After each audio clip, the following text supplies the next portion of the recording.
अब लोकसभा चुनाव को लेकर दोस्तों बहुत बड़ी खबरें और बहुत बड़ी बड़ी सच्चाई सामने निकल के आ रही है कि लोकसभा के अंदर किस तरह से चुनाव में धांधली की गई। 3 ऐसी सीटें सामने निकल कर आई हैं जहां पर कहीं ना कहीं दोस्तों बीजेपी को लेकर सवाल के कटघरे में खड़ा किया जा रहा है और उसके बाद से सवाल भी पूछा जा रहा है, क्या मोदी सरकार से सवाल पूछा जाएगा? आखिर क्या कुछ हुआ था लोकसभा चुनाव के अंदर? 3 सीटों पर आखिर ऐसा क्या हुआ जिसकी वजह से अब दोस्तों मीडिया में बाढ़ आई हुई है? इस रिपोर्ट को देखिए। बीजेपी ने जिन लोकसभा सीटों को बहुत क्लोज मार्जिन से जीतने का काम किया, वहां पर कितने बड़े स्तर पर, कितने बड़े पैमाने पर वोट काटे गए, इस बात को लेकर के एक पुख्ता रिपोर्ट आई है। और उस पुख्ता रिपोर्ट के अंदर बाकायदा आंकड़े दिए गए हैं कि जहां पर बीजेपी 2-2.5 हजार वोटों के अंतर से जीती थी, वहां पर 32,000 वोट काटे गए। बताइए।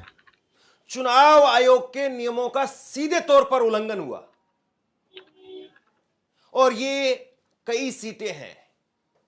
लेकिन बड़ी बात यह है, इस देश में चुनाव आयुक्त इस वक्त में जो बैठे हुए हैं, राजीव कुमार, वो राजीव कुमार जो बेहद हल्के स्तर की शायरी करते हैं, वो ऐसे सवाल पर, चुनाव आयोग के नियमों के सवाल पर कैसे चुप्पी साध लेते हैं या जवाब भी देते हैं तो ऐसा जवाब देते हैं कि आदमी का खुद का सिर चकरा जाए।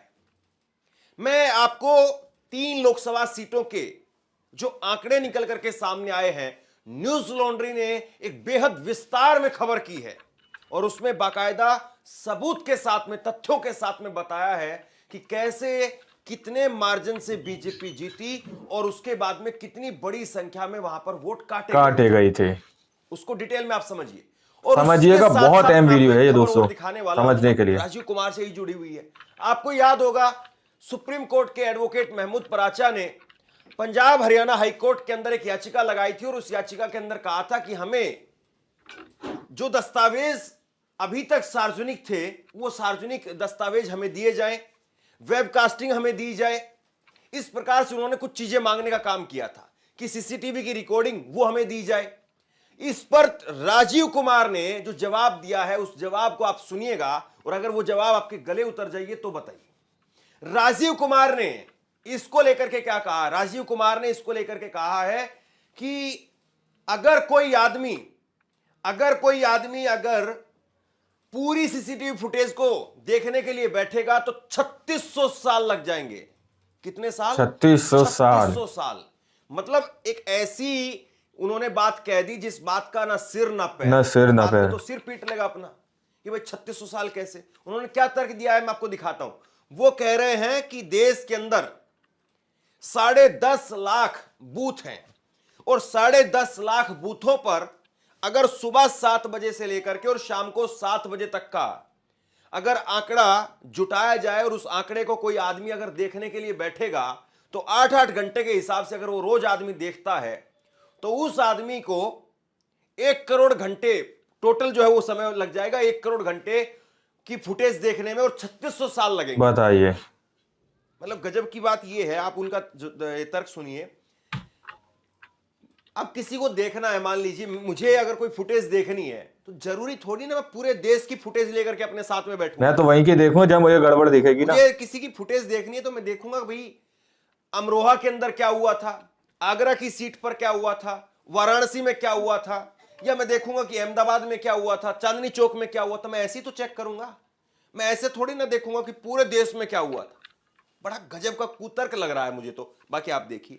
अगर 10.5 lakh booth, please note this, मैं पूरे देश को बता रहा हूं, 10.5 लाख बूथ, 10.5 लाख बूथ पे सुबह से सीसीटीवी की रिकॉर्डिंग शुरू होती है। वो हमारे इंटरनल पर्पज के लिए है, वो किसी को देने के लिए नहीं है। क्यों लेना चाहता है कोई, मैं ये भी बताता हूं आपको। 10 घंटे भी अगर मान लें हम, 7 बजे से 7 बजे तक की सीसीटीवी होती है, 12 घंटे, 10 भी मान लें, तो जरा अंदाजा लगाइए 10.5 लाख बूथ की 10 घंटे की फुटेज का मतलब हो गया 1 करोड़ घंटे। 1 करोड़ घंटे। 1 करोड़ घंटे। और अगर 1 करोड़ घंटे का एक आदमी देखने बैठेगा तो अंदाजा लगा सकते हैं कितना समय लगेगा। अगर 8 घंटे भी रोज देखेगा तो 3600 साल लगेंगे उसको देखने में। 3600 years he will take to see. Why does he want it? अब बताइए ये आपके समझ में आए कि बात मेरे तो समझ से परे समझ से परे है। आखिरकार एक इतना पढ़ा लिखा व्यक्ति इतनी बड़ी पोजीशन पर बैठ करके ऐसी बात कैसे कर सकता है? इनके हिसाब से तो, राजीव कुमार के हिसाब से तो इसका मतलब यह है कि कोई इन्वेस्टिगेशन हो ही नहीं सकती। हो ही नहीं सकती कोई कोई इन्वेस्टिगेशन। भी आदमी अगर कोई इन्वेस्टिगेशन करने के लिए जाएगा तो वो कहेगा भाई इतना रिकॉर्ड है, इतनी सारी किताबें लिखी हैं। किसी के घर में अगर कोई सीए के घर में चला जाए और सीए के घर में तो इतने सारे कागज, इतनी सारी प्रोफाइल, इतनी सारी चीजें होती हैं, तो कैसे निकालेगा? वो तो कह देगा भाई मेरे को तो इन्वेस्टिगेशन करने में 50 साल लगेंगे। और इसके बाद में जब उनसे पूछा गया कि भाई अगर एक विधानसभा, एक कॉन्स्टिट्यूंसी की अगर आप बात करें तो एक कॉन्स्टिट्यूंसी में कितना लगेगा? इसमें एक कॉन्स्टिट्यूंसी के अंदर भी पता क्या कह रहे हैं, एक कॉन्स्टिट्यूंसी के अंदर भी अगर चेक करना होगा तो उसमें भी एक आदमी को चेक करने में 6.5 साल लग जाएगा। 6.5 साल। अगर आज कोई धांधली हुई है उसको आप पकड़ने का काम करेंगे। एक कॉन्स्टिट्यूंसी के अंदर ये कह रहे हैं कि करीब करीब 1800-1900 बूथ होते हैं और 1800-1900 बूथ पर सुबह 7 बजे से लेकर के शाम को 7 बजे तक की सीसीटीवी फुटेज चेक करनी है। 1800-1900 बूथ के हिसाब से उसको चेक करने में भी 6.5 साल 6.5 साल लग जाएंगे उसको भी चेक करने में। अब कौन बताए इनको?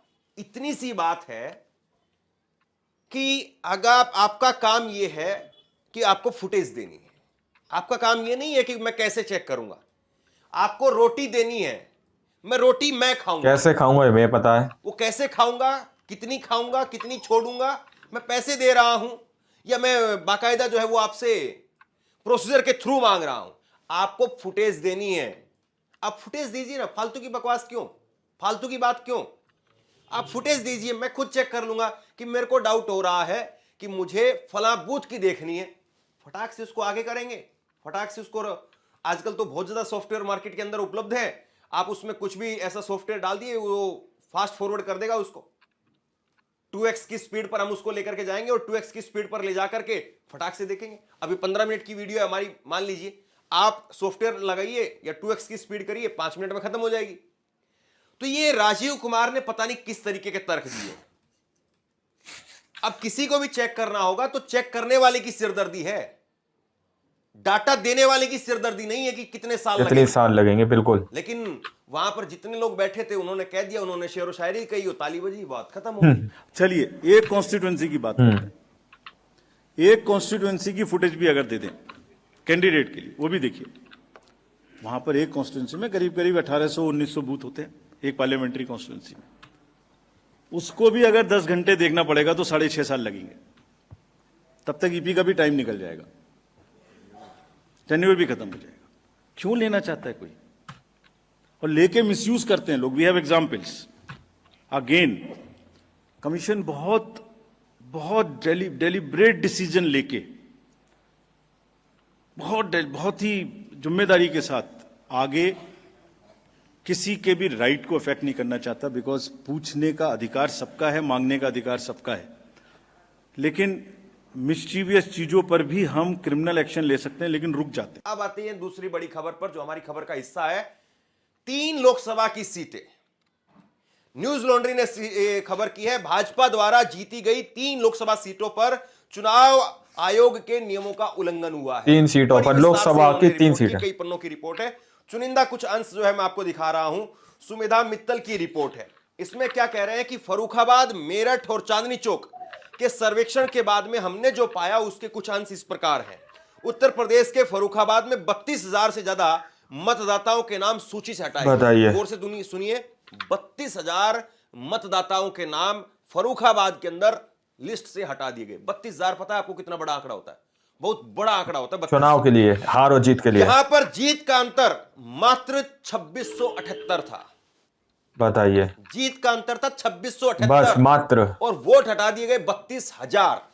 उसके बाद में आगे इस रिपोर्ट में लिखा है कि हमारे छोटे से सर्वे सैंपल में सामने आया है कि उच्च जाति के लोगों की बहुलता वाले इलाके के मुकाबले मुस्लिम, यादव, साक्य और दलित मतदाता क्षेत्रों में ज्यादा नाम हटाए गए हैं। मेरठ में बड़ी संख्या में फर्जी मतदाता मिले।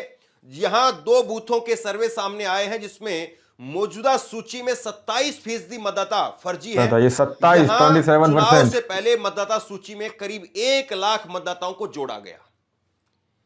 बड़ी बात यह रिपोर्ट कहती है कि जो 32,000 वोट हटाए गए हैं उसमें ज्यादातर जो वोट हटाए गए हैं वो मुस्लिमों के इलाके से हटाए गए, यादवों के इलाकों से हटाए गए, दलितों के इलाकों से हटाए गए, और जो उच्च जाति के लोग हैं वहां पर कम लोग वोट हटाए गए हैं, और मुस्लिम जाति के इलाकों के अंदर 1 लाख वोट जोड़ भी दिए गए। अब वो जोड़े गए वोट किसके लिए वो लोग वोट करेंगे? मेरठ में बड़ी संख्या में फर्जी मतदाता मिले। यहां पर 2 बूथों के सर्वे में सामने आया कि मतदाता सूची में 27% मतदाता फर्जी हैं। यहां चुनाव से पहले मतदाता सूची में करीब 1 लाख मतदाताओं को जोड़ा गया। गौरतलब है कि यह वही लोकसभा सीट है जहां पर भाजपा के विधायक को मात्र 10,000 वोटों से जीत मिली थी। मात्र 10,000, सोचिए। बताइए आप क्या कहेंगे? 1 लाख यहां पर मतदाताओं को जोड़ा गया और सिर्फ 10,000 से भाजपा के उम्मीदवार की यहां पर जीत हुई। सर्वे के दौरान मतदाता सूची में नाम जोड़े जाने और हटाए जाने को लेकर के और भी कई बातें सामने आई हैं। मतदाता सूची में किए गए संशोधन चुनाव आयोग के मैनुअल का उल्लंघन करते हैं। अब नियम क्या कहता है, कायदे क्या कहते हैं, इस बात को जरा देखिए।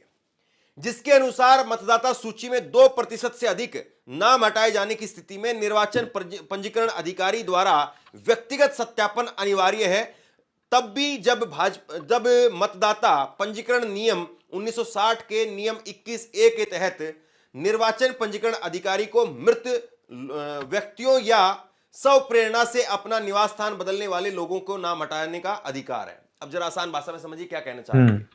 ये कह रहे हैं कि अगर किसी भी इलाके के अंदर 2% से अधिक लोगों के वोट हटाए जाते हैं तो वहां पर पता है क्या होता है?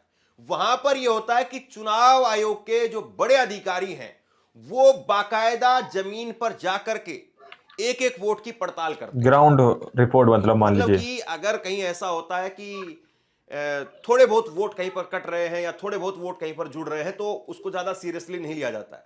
मान लिया जाता है कि हाँ स्वाभाविक सी बात है, इतना हुआ होगा।